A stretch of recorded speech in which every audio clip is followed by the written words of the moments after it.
अगले ही पल पद्मिनी युवराज के ऑफिस के अंदर आ जाती है। पद्मिनी को देखकर सुहानी डर जाती है और युवराज के और करीब जाकर उसका हाथ पकड़ लेती है। युवराज इस वक्त पद्मिनी को गुस्से से घूर रहा था। पद्मिनी युवराज और सुहानी से थोड़ी दूर आकर खड़ी हो जाती है। पद्मिनी के चेहरे पर गुस्से के भाव थे और उसकी आंखें गुस्से से लाल हो गई थी। पद्मिनी युवराज को देखते हुए अपने मन में कहती है, मेरे कहने के बावजूद तुम अब भी इसके साथ हो।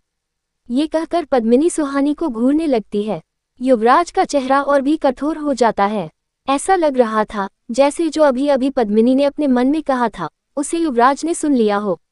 पद्मिनी के इस तरह देखने से सुहानी बहुत ज्यादा डर जाती है।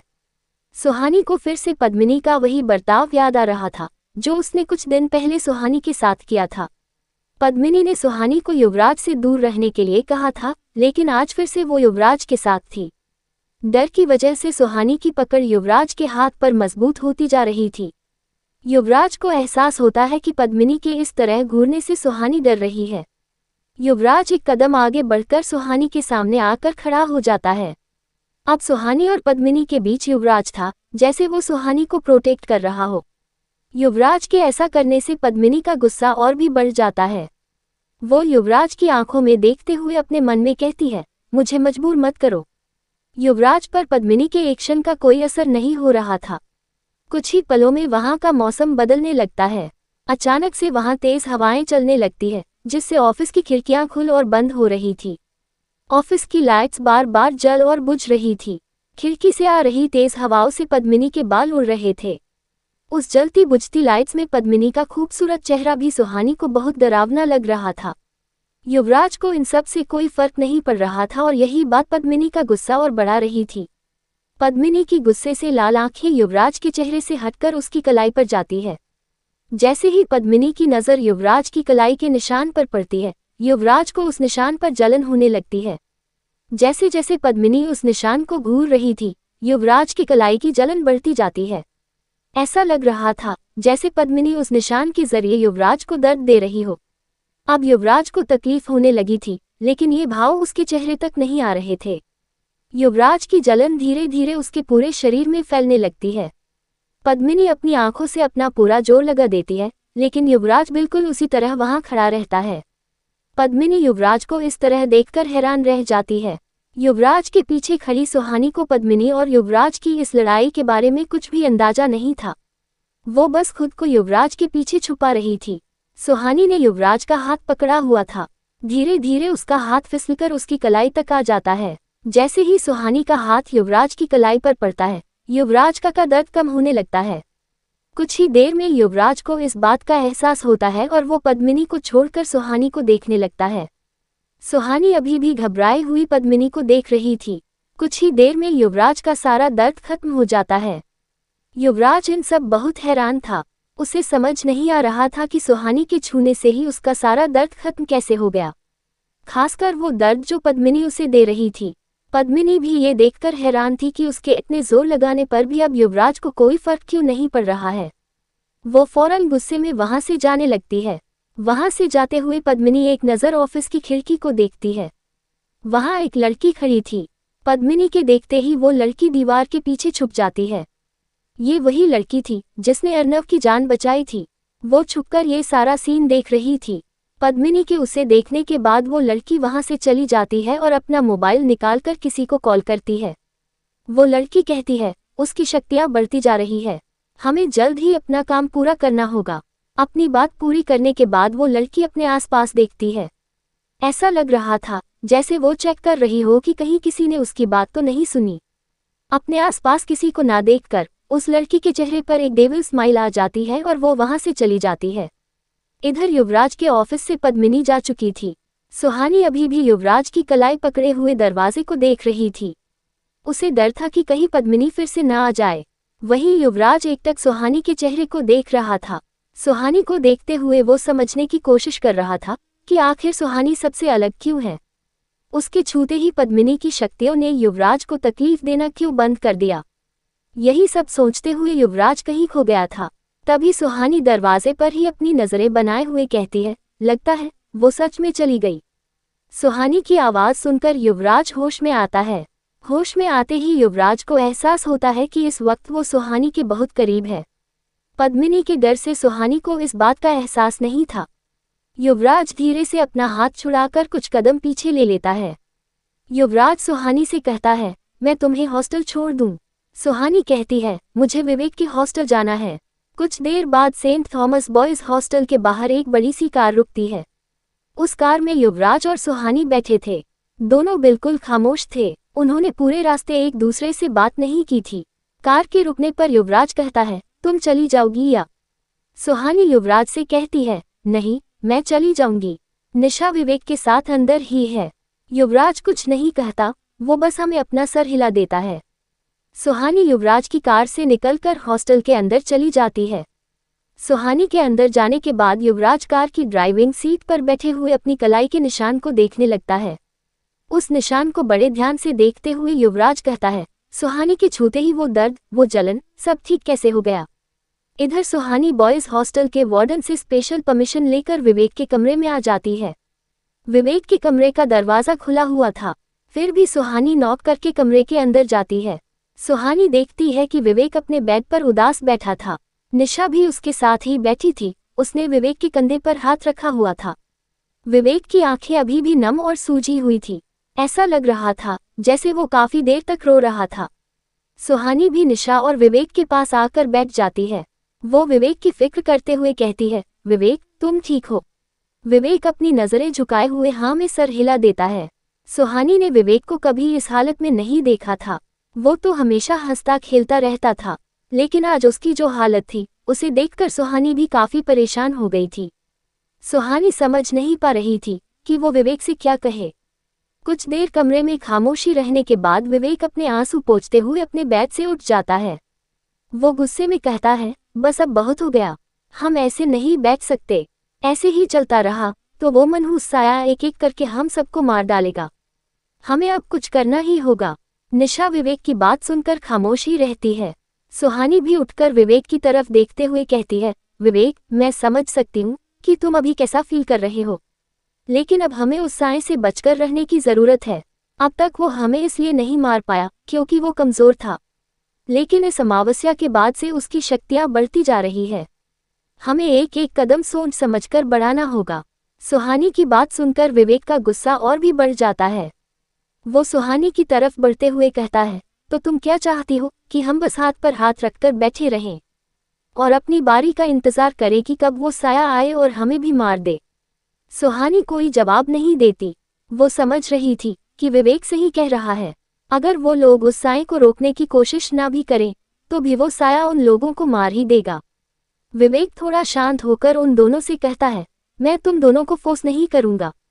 अगर तुम दोनों मेरा साथ नहीं देना चाहती तो कोई बात नहीं, मैं अकेले ही कोई रास्ता ढूंढ लूंगा।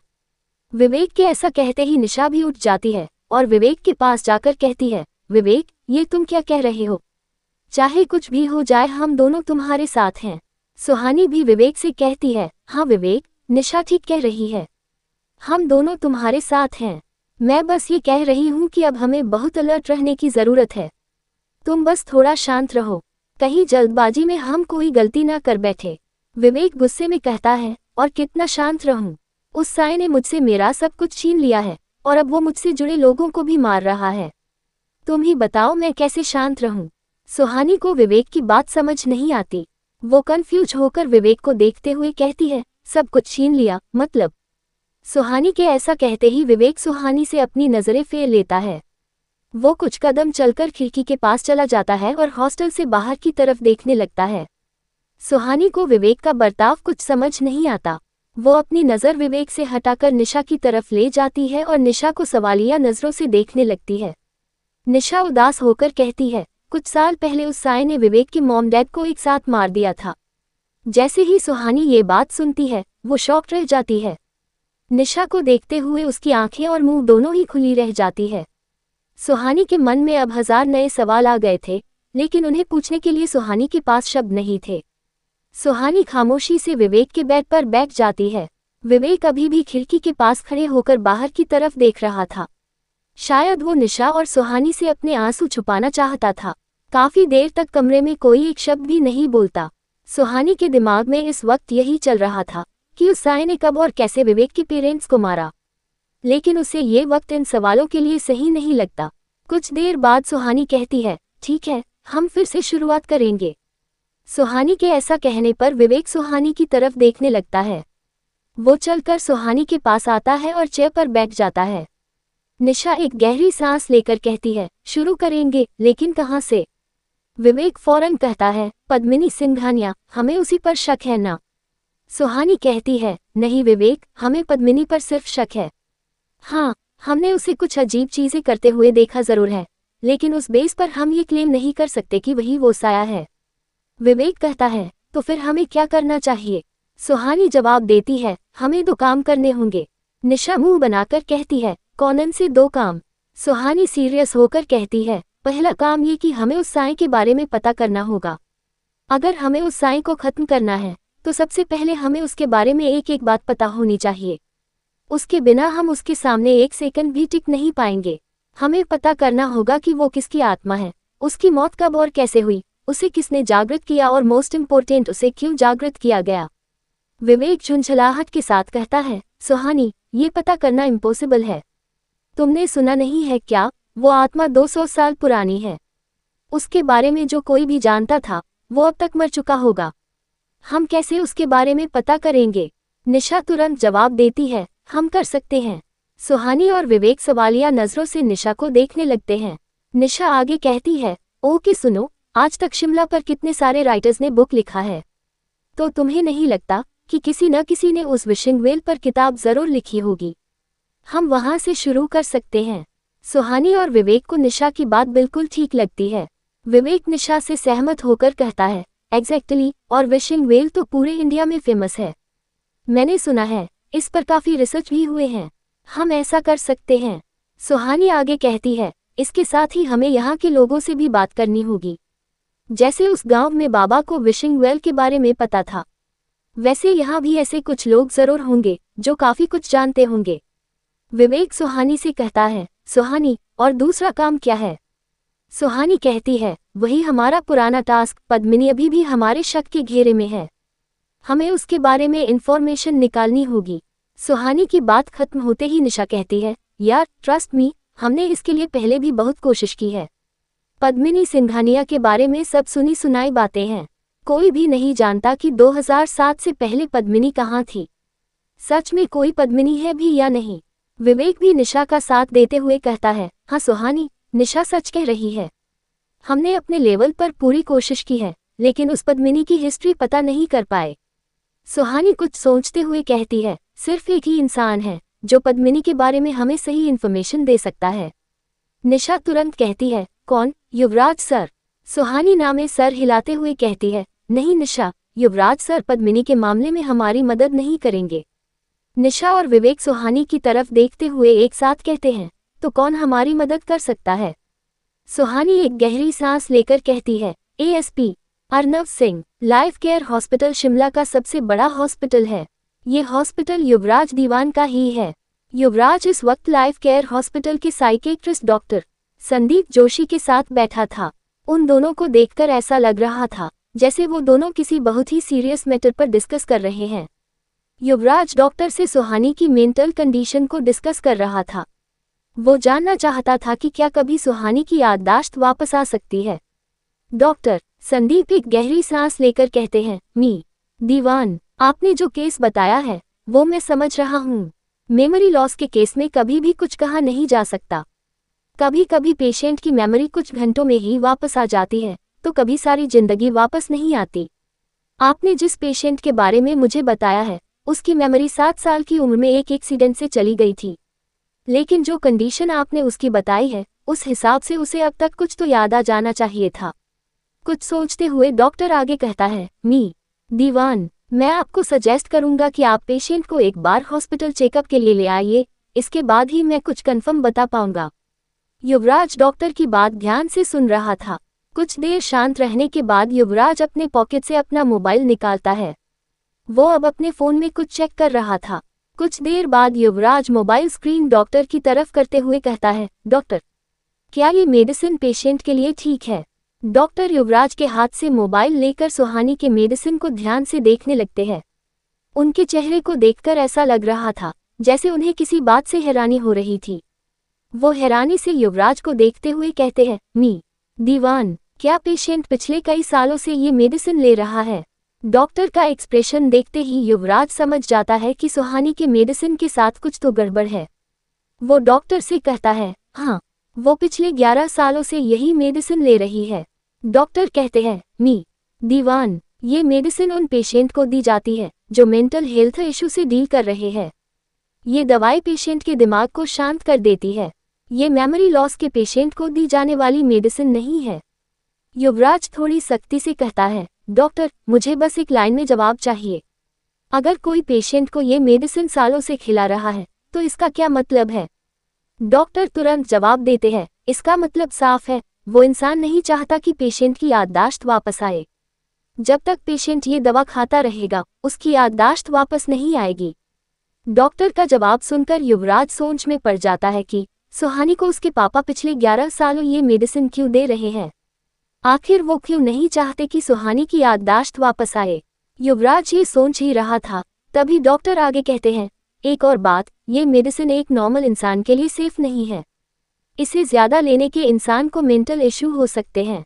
अगर पेशेंट ने कई सालों तक इसे कंज्यूम किया है तो मुझे डर है कि इससे उसकी मेंटल हेल्थ पर कोई बुरा असर पड़ा होगा। आई थिंक मुझे उसका चेकअप करना चाहिए। युवराज इस बार कुछ नहीं कहता, वो बस हमें अपना सर हिला देता है। अब उसे सुहानी के पापा पर बहुत गुस्सा आ रहा था, लेकिन साथ ही उसे ये समझ नहीं आ रहा था कि वो सुहानी के साथ ऐसा क्यों कर रहे हैं। डॉक्टर से बात करने के बाद युवराज हॉस्पिटल से बाहर जा रहा था। बाहर निकलते हुए युवराज जब हॉस्पिटल के रिसेप्शन तक पहुंचता है तो सामने देखकर उसके कदम रुक जाते हैं। युवराज के सामने अर्नव खड़ा था। युवराज अर्नव को वहां देखकर चौंक जाता है। अर्नव भी युवराज को ही देख रहा था। ऐसा लग रहा था जैसे वो युवराज को वहां देखकर खुश नहीं है। अर्नव खुद को संभालते हुए युवराज के करीब जाता है और बनावटी मुस्कान के साथ उसकी तरफ हाथ बढ़ाते हुए कहता है, हेलो युवराज। युवराज भी अर्नव से हाथ मिलाकर कहता है, हेलो एएसपी सिंह, आप यहाँ कैसे? ये कहते हुए युवराज की नज़र अर्नव के हाथ में रखी उसकी मेडिकल फाइल पर जाती है। उस फाइल पर डॉक्टर संदीप जोशी का नाम लिखा था। युवराज को ये देखकर काफी हैरानी होती है। वो सोच में पड़ जाता है कि अर्नव साइकेट्रिस्ट के पास क्यों जा रहा है। युवराज का सवाल सुनकर अर्नव थोड़ा नर्वस हो जाता है, लेकिन वो अपनी नर्वसनेस छिपाते हुए कहता है, नथिंग युवराज, बस रूटीन चेकअप के लिए आया था। अर्नव आगे कहता है, प्लीज एक्सक्यूज मी, मुझे लेट हो रहा है। ये कहकर अर्नव आगे निकल जाता है। युवराज समझ जाता है कि अर्नव उसे इग्नोर कर रहा है और कुछ छुपाने की कोशिश कर रहा है। अर्नव के जाते ही युवराज भी हॉस्पिटल से बाहर निकलकर पार्किंग की तरफ जाने लगता है। पार्किंग पर पहुंचते ही युवराज की नज़र गोपाल पर जाती है, जो अर्नव की कार के बाहर खड़ा सिगरेट पी रहा था। युवराज गोपाल की तरफ बढ़ जाता है। गोपाल इस वक्त दूसरी तरफ देख रहा था। उसने अब तक युवराज को नहीं देखा है। युवराज चलते हुए गोपाल के पीछे आकर खड़ा हो जाता है। गोपाल को जैसे ही एहसास होता है कि उसके पीछे कोई खड़ा है, वो पीछे मुड़ता है। युवराज को अपने सामने देखकर गोपाल हैरान रह जाता है। उसे यकीन नहीं हो रहा था कि युवराज दीवान खुद उसके पास आया है। कुछ देर तक तो गोपाल वहीं फ्रीज होकर युवराज को देखता रहता है। फिर उसे होश आता है और उसकी नज़र अपने हाथ की सिगरेट पर जाती है। गोपाल हड़बड़ाते हुए उस सिगरेट को नीचे गिराकर अपने पैर से कुचल देता है। युवराज गोपाल के सामने शांत खड़ा उसे देख रहा था। उसकी नज़रें गोपाल को और भी ज्यादा नर्वस कर रही थी। गोपाल हड़बड़ाकर युवराज की तरफ देखते हुए कहता है, नमस्ते सर। युवराज कोई जवाब नहीं देता। वो अपनी नज़र गोपाल से हटा लेता है और दूसरी तरफ देखने लगता है। गोपाल डरते हुए युवराज से कहता है, सर, आप यहाँ, मुझसे कुछ काम है। युवराज दूसरी तरफ देखते हुए ही कहता है, एएसपी सिंह, यहाँ क्या कर रहे हैं? गोपाल युवराज के सवाल का कोई जवाब नहीं दे पाता। वो अर्नव की पर्सनल इन्फॉर्मेशन किसी को नहीं देना चाहता था। वो हंकलाते हुए कहता है, सर वो। युवराज समझ जाता है कि गोपाल आसानी से मुंह नहीं खोलने वाला। वो अपने जैकेट की पॉकेट से 2000 के नोटों की एक गड्डी निकालकर गोपाल की तरफ बढ़ाते हुए कहता है, मेरे पास ज्यादा वक्त नहीं है। एक साथ इतने सारे पैसे देखकर गोपाल की आंखें चमक जाती है। वो शर्मिंदगी के साथ हंसते हुए उन नोटों की गड्डी को लेकर कहता है, सर। एएसपी सर दिमाग के डॉक्टर के पास गए हैं। उन्हें लगता है कि पिछले कुछ दिनों से उन्हें कुछ ऐसी आवाज़ें सुनाई दे रही है जो सच में नहीं है। उन्हें लगता है कि उन्हें आजकल भ्रम होने लगा है। गोपाल की बात सुनकर युवराज कहता है, और तुम्हें क्या लगता है? गोपाल अपना सर युवराज की तरफ ले जाकर धीरे से कहता है, सर, मुझे लगता है कि वो साया एसपी सर के पीछे पड़ गया है। ये सुनकर युवराज बिना कुछ कहे अपनी कार की तरफ बढ़ जाता है। गोपाल मुस्कुराते हुए उन नोटों की गड्डी को देखता है और खुद से कहता है, बस इतनी सी बात के लिए इतना सारा पैसा, आज तो मज़ा ही आ गया। युवराज जाकर अपनी कार में बैठ जाता है। कार में बैठते ही अपना मोबाइल निकालकर किसी को कॉल करता है। जैसे ही सामने वाला फ़ोन उठाता है, युवराज अपनी सख्त आवाज़ में कहता है, मुझे सुहानी शर्मा की फैमिली के बारे में एक इन्फॉर्मेशन चाहिए, खासकर उसके पापा के बारे में, और इस बार कोई गलती नहीं होनी चाहिए। ये कहकर युवराज कॉल कट कर देता है। युवराज के मन में बार बार यही सवाल आ रहा था कि सुहानी के पापा क्यों नहीं चाहते कि उसकी याददाश्त वापस आ जाए। शाम का वक्त था। सेंट थॉमस कॉलेज की छुट्टी हो गई थी और स्टूडेंट्स कॉलेज से घर जा रहे थे। सुहानी और निशा इस वक्त क्लासरूम में थे और हॉस्टल जाने के लिए अपने बैग्स पैक कर रहे हैं। क्लास में उन दोनों के अलावा और कोई नहीं था। कुछ ही देर में युवराज क्लासरूम में एंटर करता है। युवराज को आते देख सुहानी और निशा उठ जाती हैं। युवराज सुहानी के डेस्क के पास आकर रुकता है। सुहानी युवराज को देखने लगती है। वो जानना चाहती थी कि युवराज वहां क्यों आया है। निशा भी यही सवाल लेकर युवराज को देख रही थी। युवराज सुहानी के डेस्क पर एक मेडिसिन रख देता है। सुहानी कुछ समझ नहीं पाती और कंफ्यूज होकर युवराज को देखने लगती है। सुहानी को कंफ्यूज देखकर युवराज कहता है, मैंने एक साइकियाट्रिस्ट से तुम्हारी मेडिकल कंडीशन डिस्कस की है। उन्होंने तुम्हें आगे के लिए ये मेडिसिन सजेस्ट किया है। ये जानकर सुहानी को हैरानी होती है कि युवराज उसके लिए खुद साइकियाट्रिस्ट से मिलने गया था। हैरानी के साथ साथ सुहानी को खुशी भी हो रही थी। सुहानी अपनी फीलिंग्स छुपाते हुए कहती है, सर, आपको परेशान होने की क्या ज़रूरत थी? I mean. युवराज सुहानी की बात को काटते हुए कहता है, इसमें परेशानी वाली कोई बात नहीं है। वो डॉक्टर मेरा दोस्त है। सुहानी उस मेडिसिन को उठाकर गौर से देखने लगती है। युवराज कहता है, इसे तुम्हें रोज रात को सोने से पहले लेना है। सुहानी हाँ में अपना सर हिला देती है। युवराज आगे कहता है, और हाँ, तुम्हें मेरे साथ एक बार हॉस्पिटल चलना होगा। मैं चाहता हूँ एक बार तुम्हारा पूरा चेकअप हो। शायद इससे पता चल जाएगा कि तुम्हारी मेमोरी लॉस की असली वजह क्या है। सुहानी युवराज की तरफ देखकर कहती है, लेकिन इसकी क्या ज़रूरत है? युवराज कहता है, ज़रूरत है, इसीलिए कह रहा हूँ। सुहानी फौरन कहती है, नहीं, मुझे चेकअप नहीं कराना है। सुहानी का जवाब सुनकर युवराज थोड़ी सख्ती के साथ कहता है, मैंने कहा ना, ये ज़रूरी है। युवराज जानना चाहता था कि उस एक्सीडेंट का सुहानी पर कितना असर हुआ है और उस मेडिसिन को इतने सालों से खाने की वजह से सुहानी को कोई प्रॉब्लम तो नहीं हुई है। सुहानी अपनी बात पर अड़ते हुए कहती है, मैंने कहा ना, मुझे कोई चेकअप नहीं कराना है। निशा पास ही खड़े ये सब देख रही थी। उसे यकीन नहीं हो रहा था कि युवराज दीवान सुहानी की इतनी केयर कर रहा है। निशा को तो सुहानी बेवकूफ़ लग रही थी, जो युवराज को मना कर रही थी। सुहानी को बार बार मना करते देख युवराज सोच में पड़ जाता है और तभी उसे कुछ याद आता है। वो थोड़ा रुककर कहता है, अम्मा, वो हॉस्पिटल मेरा ही है। वहाँ तुम्हें कुछ भी पे करने की ज़रूरत नहीं पड़ेगी। युवराज समझ गया था कि सुहानी इसीलिए हॉस्पिटल जाने से मना कर रही है क्योंकि उसके पास पैसे नहीं थे। सुहानी कहती है, सर, मैंने कहा ना, मुझे चेकअप की ज़रूरत नहीं है। युवराज अपनी बात पर जोर देकर कहता है, मैं तुम्हें बता दूंगा कब और कितने टाइम हॉस्पिटल जाना है। ये कहकर युवराज वहां से चला जाता है और सुहानी बस उसे देखती रह जाती है। युवराज के जाने के बाद सुहानी बैठ जाती है और अपना बैग पैक करने लगती है। युवराज को अपनी इतनी फिक्र करते देख सुहानी को बहुत अच्छा लग रहा था। बैग पैक करते हुए उसके चेहरे पर हल्की सी स्माइल आ जाती है। निशा, जो कब से ये सब देख रही थी, वो सुहानी के पास बैठकर कहती है, तेरे गाल लाल क्यों हो रहे हैं? सुहानी अपने दोनों गाल पर हाथ रखकर कहती है, क्या? निशा फिर से उसी टोन में कहती है, तेरे गाल लाल क्यों हो रहे हैं? तू ब्लश कर रही है ना? सुहानी इस बात को इग्नोर करते हुए कहती है, तू पागल है क्या? कुछ भी बोल रही है। निशा अपनी बात पर जोर देकर कहती है, मैंने कई बार देखा है। युवराज सर के सामने आते ही तू ब्लश करने लगती है। सुहानी शर्माते हुए कहती है, तेरी आंखें खराब हो गई है। सुहानी को शर्माते देख निशा कहती है, यार तू एक्सेप्ट क्यों नहीं कर लेती कि तू युवराज सर को लाइक करती है। सुहानी कहती है, मुझे लगता है तुझे भी एक साइकियाट्रिस्ट की जरूरत है। निशा कहती है, मतलब तू लाइक करती है। इसी तरह क्लासरूम में निशा सुहानी को युवराज के नाम से छेड़ने लगती है और सुहानी उसे ठीक से कोई जवाब नहीं दे पाती। युवराज अभी भी क्लासरूम के बाहर खड़ा निशा और सुहानी की बातें सुन रहा था। उनकी बातें सुनकर वो मुस्कुराते हुए वहां से चला जाता है। रात के 12 बजे थे।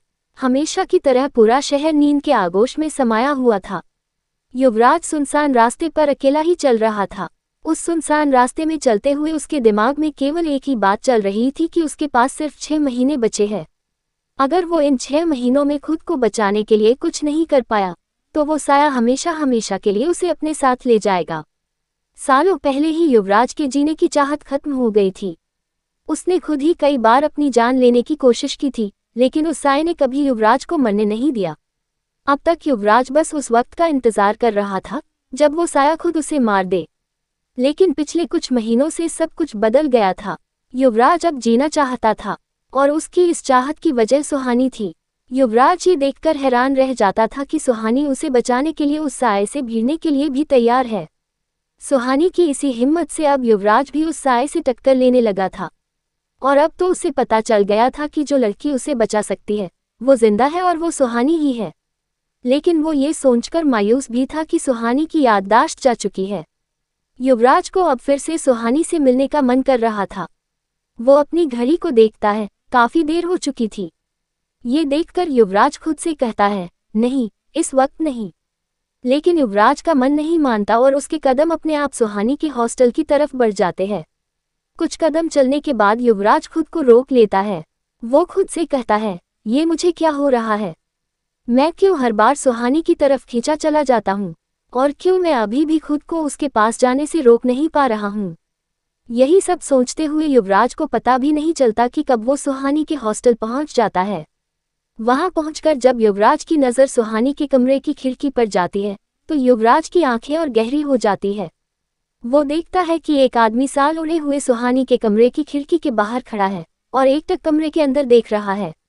युवराज देखता है कि एक आदमी सुहानी के कमरे की खिड़की के बाहर खड़ा था और एकटक कमरे के अंदर देख रहा था। ये देखते ही युवराज अलर्ट हो जाता है। कुछ देर तक युवराज वैसे ही पेड़ की आड़ में उस आदमी को देखते रहता है। वो जानना चाहता था कि वो आदमी वहां क्या करने आया है। काफी देर तक वहां रुकने के बाद भी युवराज देखता है कि वो आदमी अपनी जगह से हिला भी नहीं था। वो बस कमरे के अंदर लगातार देख रहा था। युवराज को समझने में देर नहीं लगती कि ये आदमी सुहानी पर नजर रख रहा है, लेकिन ये जानना अभी बाकी था कि क्यों। कुछ देर तक उस आदमी को ऑब्जर्व करने के बाद युवराज धीरे से उसके पास जाता है और एक ही झटके में उसका शाल खींच लेता है। युवराज के शाल खींचते ही वो आदमी युवराज की तरफ मुड़ जाता है। अपने सामने युवराज को देखकर वो आदमी हक्का बक्का रह जाता है। उसकी आंखें डर से बड़ी हो जाती है और एक पल के लिए वो फ्रीज हो जाता है। अब उस आदमी का चेहरा युवराज की तरफ ही था। युवराज भी उसका चेहरा देख लेता है। वो आदमी 6 फीट का था, जिसका गेहुआ रंग था और उसने लूज पैंट शर्ट पहना हुआ था। उसकी आंखें अंदर धंसी हुई थी, जिसके नीचे हल्के डार्क सर्किल थे। उसकी दाढ़ी मूंछ नॉर्मल से कुछ बड़ी थी और उसके कुछ बाल सफेद हो चुके थे। उसकी उम्र लगभग 45-46 साल रही होगी, लेकिन फिर भी उसकी बॉडी काफी स्ट्रांग लग रही थी। युवराज उससे कहता है, कौन हो तुम और इतनी रात को यहाँ क्या कर रहे हो? युवराज की आवाज सुनते ही वो आदमी शौक से बाहर आता है और अगले ही पल पीछे मुड़कर भागने लगता है।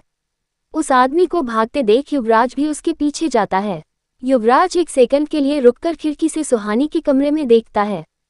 सुहानी और निशा बिल्कुल ठीक थे और सो रहे थे। ये देखकर युवराज को तसल्ली होती है और फिर वो उस आदमी के पीछे जाता है। वो आदमी काफी तेज था और भागते हुए रोड तक आ गया था। वो अपनी पूरी ताकत से दौड़ रहा था, लेकिन उसके पीछे तो युवराज था, जिससे बचना इतना आसान नहीं था। कुछ ही पलों में युवराज भागते हुए उसके पास आ जाता है और एक ही झटके में पीछे से उसका शर्ट पकड़कर उसे दबोच लेता है। वो आदमी युवराज की मजबूत पकड़ से बच नहीं पाता। अब वो युवराज की गिरफ्त में था। युवराज ने पीछे से उस आदमी के गले को अपने दाहिने हाथ से जकड़ रखा है। बहुत कोशिश करने पर भी वो आदमी खुद को युवराज से आज़ाद नहीं कर पा रहा था। धीरे धीरे युवराज की पकड़ उस पर और भी मजबूत होती जा रही थी। अब उस आदमी को सांस लेने की दिक्कत होने लगी थी। युवराज उस आदमी से कहता है, मैंने तुमसे कुछ पूछा है। वो आदमी युवराज के सवाल का जवाब नहीं दे रहा था। वो अपनी पूरी ताकत लगाकर युवराज से बचने की कोशिश कर रहा था, लेकिन युवराज की पकड़ से छूटना नामुमकिन था। युवराज उस आदमी की गर्दन पर दबाव बढ़ाते हुए कहता है, मुझे कुछ ऐसा करने के लिए मजबूर मत करो जो मैं नहीं करना चाहता। वो आदमी अभी भी कुछ नहीं कहता। अब उसका दम घुटने लगा था। उसे ऐसा लग रहा था जैसे अब अगर युवराज ने उसे नहीं छोड़ा तो वो मर ही जाएगा। वो आदमी अपने मन में कहता है, मैं ऐसा करना तो नहीं चाहता था, लेकिन अब तुमने मेरे सामने कोई रास्ता नहीं छोड़ा है। ये सोचते ही वो आदमी अपने पैंट के पॉकेट से 3 इंच का एक पत्थर निकालता है और उस पत्थर को युवराज के दाएं हाथ की कलाई पर उसी जगह रख देता है जहां उसका निशान था। उस पत्थर को निशान पर रखते ही युवराज की चीख निकल जाती है। अचानक से युवराज की कलाई में बहुत दर्द होने लगता है। वो दर्द इतना ज्यादा था कि युवराज की पकड़ उस आदमी से छूट जाती है। वो अपने उस निशान को पकड़कर जमीन पर गिर जाता है और दर्द से तड़पने लगता है। वो आदमी एक पल के लिए वहां रुककर युवराज को देखता है और फिर तेजी से भागते हुए वहां से चला जाता है। उस आदमी के जाने के काफी देर बाद युवराज का दर्द कम होता है और वो उठकर खड़ा होता है। वो हैरानी से अपने निशान को देखने लगता है और खुद से कहता है, कौन था वो आदमी जो मुझे इस हद तक चोट पहुंचा सकता है, और वो सुहानी पर क्यों नजर रख रहा था? क्या वो जानता है कि सुहानी कौन है? और क्या वो ये भी जानता है कि मैं कौन हूँ? सुबह के 10 बजे थे। सुहानी एक बुक मार्केट में अपना कॉलेज बैग लिए घूम रही थी। वो एक बुक शॉप में जाकर किसी किताब के बारे में पूछ रही थी, लेकिन हर जगह उसके हाथ सिर्फ मायूसी ही लग रही थी। सुहानी अब इरिटेट हो गई थी। वो थककर उस मार्केट से बाहर निकल ही रही थी, तभी उसकी नज़र मार्केट के आखिरी छोर के एक छोटे से बुक शॉप पर जाती है। उस बुक शॉप को देखकर सुहानी के कदम रुक जाते हैं। उस दुकान को देखकर सुहानी कहती है, चलो यहाँ भी पूछ ही लेती हूँ, क्या पता कुछ मिल जाए। सुहानी उस बुक शॉप के काउंटर पर जाकर आवाज लगाती है, कोई है? सुहानी के आवाज लगाते ही बुक सेल्फ के पीछे से एक 60 साल के बुजुर्ग आदमी काउंटर के पास आते हैं। वो काउंटर के पास आकर कहते हैं, हाँ बताएं मैडम, आपको कौन सी किताब चाहिए? सुहानी कहती है, अंकल, क्या आपके पास शिमला के विशिंग वेल पर लिखी गई कोई बुक है? सुहानी का सवाल सुनकर वो बुजुर्ग उसे ऐसी नज़र से देखते हैं जैसे सुहानी ने उनका टाइम वेस्ट कर दिया हो। वो बुजुर्ग बिना कुछ कहे वापस बुक सेल्फ की तरफ बढ़ जाते हैं। सुहानी शॉपकीपर के इस एटीट्यूड को देखकर कहती है, अजीब आदमी है। सुहानी कंफ्यूज होकर दुकान को देख ही रही थी, तभी उसे अपने पीछे से एक लड़की की आवाज़ सुनाई देती है, लगता है तुम्हें भी उस पुराने रोड वाले साय में कुछ ज़्यादा ही इंटरेस्ट है। वो आवाज़ सुनकर सुहानी चौंक जाती है। वो फौरन पीछे मुड़ती है। वो देखती है कि उसके सामने ब्लैक जीन्स और ब्लैक टॉप में एक लड़की खड़ी थी। ये वही लड़की थी जिसने अर्नव की जान बचाई थी और काफी देर से सुहानी और युवराज पर नजर रख रही थी। सुहानी उसे देखकर चौंक जाती है और कहती है, जी मैं कुछ समझी नहीं। वो लड़की कहती है, अगर तुम विशिंग वेल के बारे में पता कर रही हो तो मतलब साफ है तुम्हें उस साय में जरूर दिलचस्पी होगी।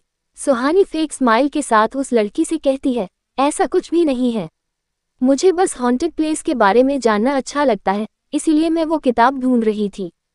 वो लड़की समझ जाती है कि सुहानी उससे कुछ छुपा रही है। वो सुहानी का इंटरेस्ट देखने के लिए कहती है, हाँ, और विशिंग वेल की कहानी तो और भी इंटरेस्टिंग है। 200 साल पुरानी आत्मा और उसे किसी ने जागृत कर दिया, एंड ऑल। सुहानी को उस लड़की की बातें सुनकर हैरानी हो रही थी। वो ये जानकर हैरान थी कि वो लड़की भी उस साय के बारे में काफ़ी कुछ जानती है। सुहानी उससे कुछ इन्फॉर्मेशन निकालने का सोचती है। वो बड़ी चालाकी के साथ कहती है, क्या मजाक है ना? कोई मरे हुए इंसान को क्यों जागृत करेगा? वो लड़की कहती है, शायद कोई ऐसा काम कराने के लिए जो एक इंसान नहीं कर सकता। ये सुनते ही सुहानी सीरियस हो जाती है और उस लड़की को सवालिया नज़रों से देखने लगती है। सुहानी को लग रहा था कि शायद ये लड़की उसे विशिंग वेल के बारे में काफ़ी कुछ बता सकती है, लेकिन सुहानी इस बात से अनजान थी कि वो लड़की किसी मकसद से उसके पास आई है। वो लड़की सुहानी से कहती है, वैसे तुमने मुझे अपना नाम तो बताया ही नहीं। सुहानी कहती है, मेरा नाम सुहानी है, और आपका? वो लड़की कहती है, मेरा नाम समायरा है। सुहानी कहती है, लगता है आपको भी उस साय की कहानी में काफ़ी दिलचस्पी है। समायरा कहती है, तो क्या तुम्हें ये सब सिर्फ एक कहानी लगती है? ये कहते हुए समायरा की आंखें और भी गहरी हो जाती है। समायरा आगे कहती है, अगर मैं तुमसे कहूं कि वो सिर्फ कहानी नहीं है तो, और अगर मैंने उस साए को खुद देखा हो तो। अब तक सुहानी काफी सीरियस हो चुकी थी।